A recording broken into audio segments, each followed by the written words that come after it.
Ano nga ba ang exterior angle inequality theorem? Gusto mong malaman? Tara't pag-usapan natin yan dito. Manood, makinig, mag-enjoy at matuto.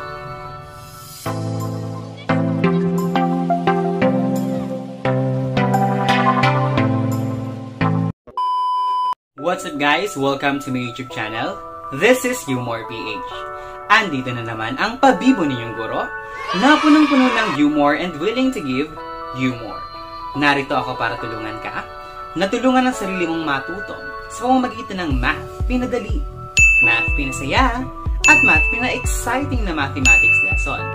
Now, if you find this video helpful, please wag mong kakalimutan na mag-subscribe and also click the notification bell para marami ka pang videos na mapanood dito sa ating channel. And also, please do share this to your friends, classmates, teachers, parents, titas and titos, atis and kuyas who also needs this lesson. Alright? So without further ado, let's have our discussion. Hi everyone! Welcome sa lesson natin ngayong araw. So for today, we're going to discuss about the different theorems on triangle inequality. Ayan, so let's get started. So ano-ano kaya yung mga theorems under this triangle inequality? So we have three. Una, exterior angle inequality theorem. Pangalawa, triangle inequality theorem. And pangatlo, hinge theorem. Saka yung converse niya. Alright, so for part number 1 ng topic natin, we're going to focus on number 1, yung exterior angle inequality theorem. So if you want to know about this number 2 and number 3, so nandun yung sa part 2 and part 3 ng topic natin about theorems on triangle inequality. Alright. So let's get to know, ano nga bang ibig sabihin ng exterior angle inequality theorem? Ito yung sinasabi niya. It states that the measure of exterior angle of a triangle is always greater than the two remote interior angles of the same triangle. Ayan. So, isa-isahin muna natin anong itsura dapat ng exterior, saan siya makikita, anong itsura ng interior, saan siya makikita, tapos anong itsura naman ng remote. Ayan. So, let's consider this triangle. So, para magkaroon niya ng exterior angle, mag-extend tayo ng isang side. So, say for example, i-extend natin yung side na yan. Ayan. So, yung extension, naka-form siya na ngayon ng exterior angle. So, let's name muna yung triangle as ABC. Tapos, itong endpoint nito is letter D. Ayan. So, ang exterior angle dyan, kaya nga sinabing exterior, nasa labas. Ang interior, nasa loob. Yung angle na nasa loob is interior. Angle na na-form sa labas, the exterior angle. So, ito yung angle na na-form sa labas. Tama? So, ang tawag dyan is exterior angle. Now, sa triangle, meron siyang tatlong interior angles. So, ito yan. Yung angle BAC, this one. Angle A, B, and C, this one. Tapos, angle B, C, and A, this one. So, tatlo yung angles niya na interior. And, as a review, ilan nga ang measurement ng interior angle ng triangle? Alright, dapat lagi siyang 180 degrees. Tandaan yon. Kapag pinag-plus ko ito, measurement niyan, measurement nito, measurement ng angle nito, the answer would be 180 degrees. Tandaan po yung mabuti. Alright. Now, hindi lang kasi interior yung sinabi. Kapag sinabing interior, di ba? Ito yan, yung tatlong ito. Pero, sabi niya yung two remote interior angles. Remote. Familiar ba tayo sa remote? Alright, familiar naman, di ba? Sa bahay, yung kapag may TV tayo. Di ba? Yung remote, ito yung ginagamit natin para mas madali ang paglilipat ng channel sa TV natin. Di ba? Remote. Ibig sabihin, ginagamit siya ng malayuan. So, designed yan para mailipat yung TV mula sa malayong location mo para mailipat yung channel dun sa TV natin. So, yun din ang ibig sabihin ng remote dito. Ang remote, ito yung malayong angle. Malayo saan? Malayo sa exterior. So, ito yung exterior. Ano ba yung angle na malayo? So, may tatlo tayo, di ba? Ito, saka ito. Now, may I ask muna, etong angle BCA, malayo ba siya dito sa exterior? Hindi po. Bakit? Kadikit niya eh. Kadikit, magkadikit sila, magkatropa silang dalawa. Ibig sabihin, hindi yan remote. Kasi hindi siya malayo. So, sabi nga natin, ang remote ay malayo. So, ibig sabihin, in terms of exterior, etong dalawa yon. Eto, saka ito. Yan yung malayong angles. Dalawang malayong angles in terms of exterior angle. Alright, so sana malinaw yon. Hindi ito pwede. This is a no-no. Hindi yan remote. Hindi yan malayo. So, ibig sabihin, hindi ito considered as one of the remote interior angles. Ayan. So, kaya, kapag sinabing remote, kapag tinanong ng teacher ano ang remote interior angles dyan, eto yan, yung malayo. Ilalayo mo siya sa exterior angle natin. Ayan. So, itong dalawa ang tinutukoy natin. Now, kung mapapansin ninyo, sir, bakit dalawa po ang dito ang symbol for angle, saka ito naman, tatlo. Ayan, para lang yan ma-differentiate na ay ito, this one, ay hindi pareho ng measurement dito, tapos ito naman, hindi siya same measurement doon. So, para ma-differentiate natin. Ayan. So, ganun po yun. So, sana malinaw tayo sa exterior, sa interior, tapos sa remote interior angles. So, yun lang naman pang ibig sabihin nun. Now, so let's focus naman sa buong meaning ng exterior angle inequality theorem. So, ganito lang yan. So, let's name first. Ito. Let's name this exterior. So, sabi daw kasi dyan, ang exterior angle na nabubuo, ito, which is the measurement of BCD, B, C, and D, ito yung exterior angle, ay mas malaki daw. Mas malaki daw ito compared dito, tapos dito. Let's name this as BAC. B, A, and C. So, ito yung form, or ito yung angle na na-form. So, the measurement of that, when we compare this exterior, yung BCD, dun sa interior na BAC, yung remote interior angle na BAC, ang magiging sagot dyan ay greater than. Dapat mas malaki lagi si exterior compared dito. So, hindi lang dyan.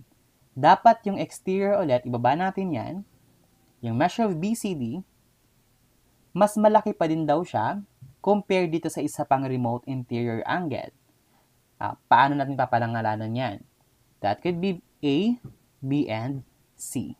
Ayan. So, ito yan. Ito yung tinutukoy natin na angle. So, measurement of ABC, ayan. So, compared to the exterior angle, mas malaki pa rin siya. Greater than pa rin siya. Ayan. So, mas malaki si BCD compared sa ABC. Ayan. So, later, aalamin natin bakit kaya hindi ito pwede. So, we'll prove that. Bakit hindi pwede ito? Right. Sige. So, ito ngayon yung ibig sabihin ng ating exterior angle inequality theorem. Lagi, yung exterior angle na BCD, dito sa ating given, BCD, lagi siyang mas malaki dito sa angle na malayo sa kanya. Tapos dito pa sa isang angle na malayo sa kanya. Pero hindi siya laging mas malaki dito sa angle na malapit. Ayan. So that's it for exterior angle inequality theorem. So let's apply this sa mga problem. Right. So say for example, eto. So lagyan natin ng value 55 degrees yung angle na yan. Tapos ito ay 70. Tapos ito ay 55. So, ayan. So, kailangan dapat kapag pinag-plus natin ito, 180. 55 plus 55, 110. 110 plus 70, 180 degrees. O, diba? Laging 180 ang measurement ng mga yan. Now, ipoprove lang natin na ito ay mas malaki talaga dito saka dito. So, ito, since nag-form din yan ng linear pair, ayan, so 55 degrees ito, since straight line yan, di ba alam natin kapag straight line, ang measurement ng angle is 180. Tama po? So, kung 180 ito, tapos may 55 ka na doon, ano kaya yung matitirang value dito? Alright, so that's 125. Ayan. Again, 125 ng measurement nitong isa. Paano ko nakuha? Kasi nga, since etong buong yan ay 180, yung buong yan, tapos may 55 na tayo doon, kapag pinag-plus ko dapat siya dito, 180 ang sagot. Try natin. 55 plus 125, the answer is 180. Ayan. So, ganun lang po yan kasimple. Alright. Now, i-prove natin. Ngayon may mga value na. Kita na natin kung mas malaki nga ba siya dito at mas malaki nga ba siya doon. Ito yung exterior, daan, exterior, mas nasa labas. Ito yung remote interior. Tama? Yung 55 degrees saka yung 70 degrees. Bakit siya remote? Malayo siya sa exterior. Ayan. So, compare natin. So, kanina ito yung statement natin. Sa measurement ng BCD, our exterior, is mas malaki daw compared dito sa BAC. Let's see. Ano ba ang measurement ng BCD natin? 125. Lagay natin dyan. Tapos, anong measurement ng BAC? B, A, and C, that's 55 degrees. Alright. So, ano mas malaki? Eto. So, greater than siya. So, therefore, true yung statement ng exterior angle inequality theorem na mas malaki daw si exterior compared dun sa isa na remote interior. Check pa natin dito sa isa. Dito naman sa 70. Kasi we're done with 55. Ayan. So, si BCD, di ba? B, C, and D, that's 125 degrees. Tapos, i-compare natin siya dito sa measure of ABC. Ano yung measure of ABC? A, B, and C. So, eto yan. So, that's 70 degrees. Compare lang natin kung tama nga ba na greater than siya. Mas malaki ba si 125 sa 70 degrees? Yes. So, greater than yun. Ayan. So, yan yung proof natin na para makita natin talaga na yung exterior angle pala talaga ay lagi siyang mas mataas dun sa dalawang remote interior angles. Ayan. So, true naman pareho, di ba? Actually, dito sa case natin, mas malaki din siya compare dito. Tama ba? Alright. So, baka mapaisip kayo, sir, mas malaki naman siya doon sa isang angle, pero bakit hindi siya kinoconsider? So, ito yung proof naman, bakit hindi pwede yung katabi. Ayan. So, ito yan. Say, for example, ito yung triangle. And extend natin doon. Ayan. Now, let's name this triangle as LMN, tapos yung endpoint ay O. Ayan. So, lagay tayo ng mga measurement. 120 degrees, 35 degrees, 25 degrees. Kapag pinag-plus mo yan, 180 degrees yan. Alright. Now, kung 120 ito, this would be 60 degrees. Bakit? Straight line to eh. Diba? Straight line yan. Tapos, kapag pinag-plus ko dapat yung sum nitong dalawang magkatabing angle, the answer is 180. 120 plus 60, the answer is 180 degrees. Tama? So, tama tayo doon. Ayan. So, again, ito ang proof kung bakit hindi ito pwede. Itong dalawa na greater than lagi. So, prove natin muna. So, ito ang ating exterior angle. Syempre, yung nasa labas. That's OML. Pwedeng baliktad ang pangalan niya na pwedeng LMO. Pwede yan. For as long as yung vertex na M, nasa gitna pa rin siya. Alright, so the measure of angle OML, is greater than the measure of angle of M and L. So, ano ang M and L? M, N, tapos L. So, eto, mas malaki daw ito. Mas malaki yung 60. Dito, baba natin yung measurement niya, 60 degrees. Compare doon sa M and L na 25 degrees lang. Ayan. M and L na 25 degrees. Ayan. So, ano mas malaki? 60. So, greater than siya. Alright. So, prove naman natin kung tama ito. The measurement daw ng OML, which is the same na exterior angle, is greater than the measurement of MLN. M, L, and N. So, ito yan. So, 35 degrees. Tama po? So, compare natin. So, OML 60. Tapos, ito naman ay 35 degrees. Sabi daw mas greater than or mas malaki. So, ibig sabihin that is true. Correct. 60 degrees ay mas malaki dun sa 35 degrees.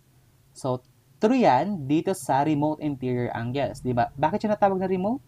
Ito yung exterior, malayo siya doon. Ito yung exterior, malayo siya doon. Now, ito ay hindi pwede. Hindi siya laging true. So, in this case, compare natin. Ang 60 ba, mas malaki ba siya sa 120? Hindi po. O, diba?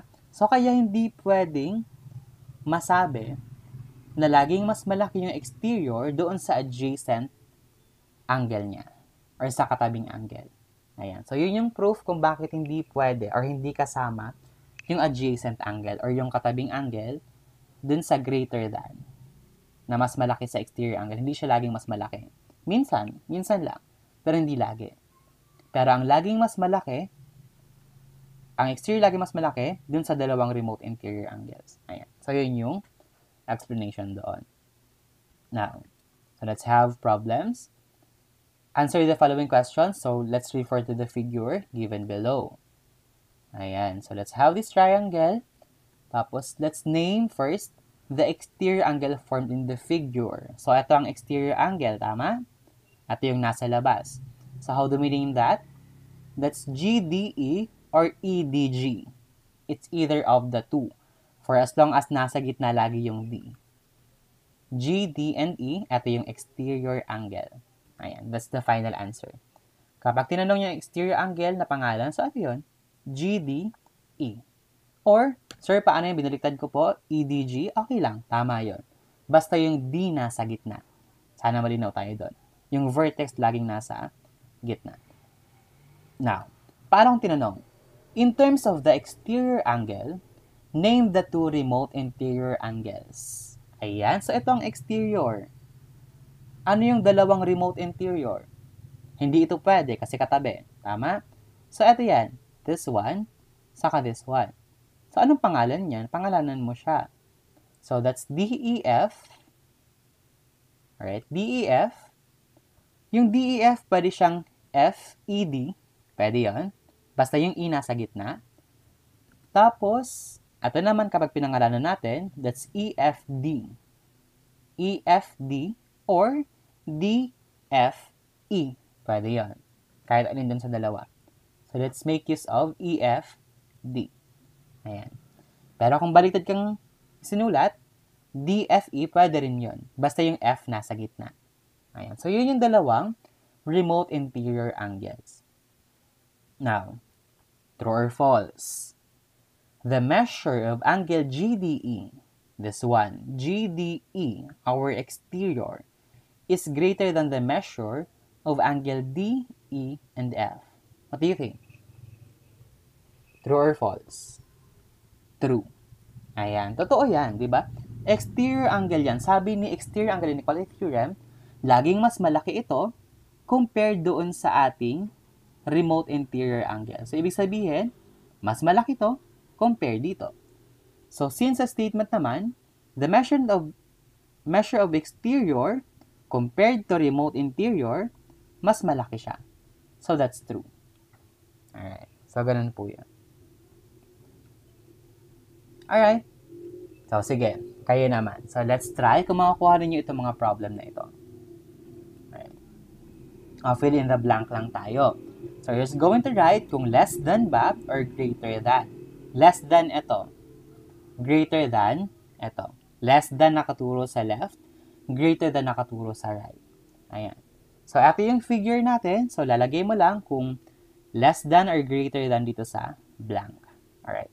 So, I'll pause for a while now. And I'll get back to you to give the answer. But if you still need time, feel free to pause the video. Your timer starts now.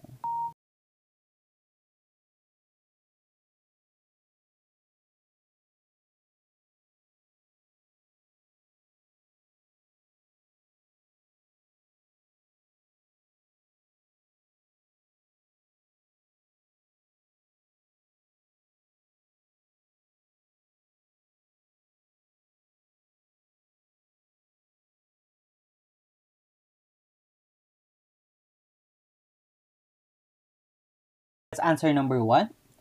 The measure of angle ABD, ano yan? Sundan lang natin yung letters dito. A, B, D. So, exterior. Tama, yung nasa labas. Blank, the measure of angle CAB. So, CA and B. So, ito yan. Now, anong relationship ng dalawa? Exterior tapos remote. Tama? So, kapag kinumpare mo sa exterior, exterior ito ay remote interior angle. So, mas malaki ito compare dito. Diba? That's according to according to exterior angle inequality theorem. Laging mas malaki si exterior compared sa dalawang remote interior angles. Ayan. So, mas malaki siya dito. Ayan. So, greater than ang symbol natin. Now, number 2, measurement of ACB. A, C, and B. So, this one. Measurement of ACB compared to ABD. A, B, and D. Ayan. So, ano mas malaki? Si exterior. Pero this time, ibinaliktad natin. Nandito yung exterior. Tapos, andito yung remote interior angle. Diba? Remote interior pa rin yan kasi mas malayo siya. Tama? Remote interior pa rin ang description yan. So, diba sabi na, ang exterior daw mas malaki sa remote interior angle. Pero, ano kayang symbol dito? Kasi symbol ang ilalagay natin eh. Ito ba ay mas maliit compare dito? Or ito ba ay mas malaki compare dito? Now, alamin muna, ano mas malaki? ACB or yung measurement ng ABD? Ito ay exterior. So, mas malaki ito. Tama, mas higher ito compared dito. Mas lower naman ang measurement nito. So, paano yung magiging symbol natin? Kung lower ito, ito ay less than. Tama po? Now, ito naman, pakita natin dito. Ito ay mas mataas, di ba? Exterior angle kasi yan. Compare dito, mas mababa siya. So, ang mangyayari dyan, greater than tayo. Mas malaki ito compare dyan. Ayan, what about number 3? Measurement of ABC. Ayan, kakaiba to. Measurement of ABC, which is 65 degrees. Meron siyang nakalagay. Compared to ABD. Ayan, A, B, and D. So, di ba wala itong relationship yung dalawa? Hindi tayo sure kung mas mataas or mas mababa. Now, since meron namang measurement dito, meron namang nilagay na measurement, we can identify kung anong mas malaki dito sa dalawa. So, ayan. So, si ABC, 65. So, kung ito ay 65, anong measurement nito? That is 100, ilan? 15. Tama? That's 115 degrees. So, kung 115 degrees ito, ano ngayon ang mas malaki? Is it the ABD or the ABC? Yung ABD pa din. Di ba? Mas malaki ito compared sa ABC. Paano ko nakuha yung 115? Ayan. Straight line ito. Ibig sabihin ng straight line, naka-form din siya ng straight angle. Linear pair yan. So, kung 65 na to, ano yung matitira sa 180? 115. Diba? So, mas malaki ito. 115 plus 65, the answer is 180 degrees. So, since mababa ito compared doon, so less than din tayo. Ayan. So, that's now the final answer. Now, I want to know your scores. Please comment your scores sa comment section natin. Let's see kung sino mga naka-perfect dito sa ating humor drill. Ayan. So, thank you so much for watching. If you've learned a lot today, and I want to see you in the next video. Bye-bye! Thank you so much for watching. I hope you've enjoyed and learned a lot today. And if you did, please wag mong kakalimutan na mag-subscribe and click ang notification bell. And also, let me remind you that you deserve more, you can learn more, and you can be more. #YouMorePH. Bye-bye! See you in our next video.